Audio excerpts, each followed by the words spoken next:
காமராஜர் குறித்து என்னென்ன கார்ட்டூன் போட்டிருக்காங்கன்னு ஒரு 4-5 கார்ட்டூன் நான் சாம்பிள் காட்டுறேன் பாருங்க. முரசொலியில 9/11/1956 வந்த ஒரு கார்ட்டூன்.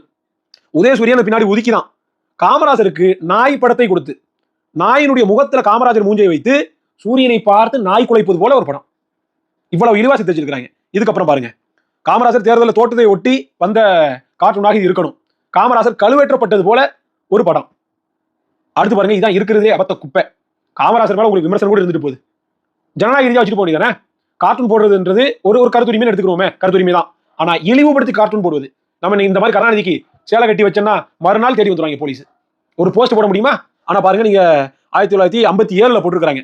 ஐயா காமராஜருக்கு பெரிய கூந்தல் வச்சு, தலையில பூ வச்சு, பெண்கள் அணிகிற அந்த பிளவுஸை போட்டு விட்டு, புடவைகளை கட்டி விட்டு, அவருக்கு வந்து நேரு ஜோடிக்கிற மாதிரி எல்லாமே வந்து ஒரு கார்ட்டூன். இவர்கள் பெண்ணியம் பேசக்கூடியவர்கள். இப்படி காமராஜரை இழிவாக சித்தரித்து பெண் வேடமிட்டு ஒரு இழிவான கார்ட்டூன். அடுத்து பாருங்க, செரிக்க முடியாது விழுங்கி இருக்கிறார் பச்சை தமிழர் அப்படின்னு போட்டுட்டு அதுக்கு ஒரு கார்ட்டூன். காமராஜர் ஐயா படுத்து கிடக்கிறாரு, வயிற்றுக்குள்ள யார் இருக்காருன்னா பெரியார் இருக்காரு. இந்த தந்தை பெரியார். அப்ப செரிக்க முடியாத அந்த வாந்தி அபத்த குப்பை தான் பெரியார் அப்படின்றத யாரு? இந்த கருணாநிதி கார்ட்டூன் போட்டு விளக்கி இருக்கிறாப்ல. இப்படி எத்தனையோ கார்ட்டூன்களையும் சொல்ல முடியும்.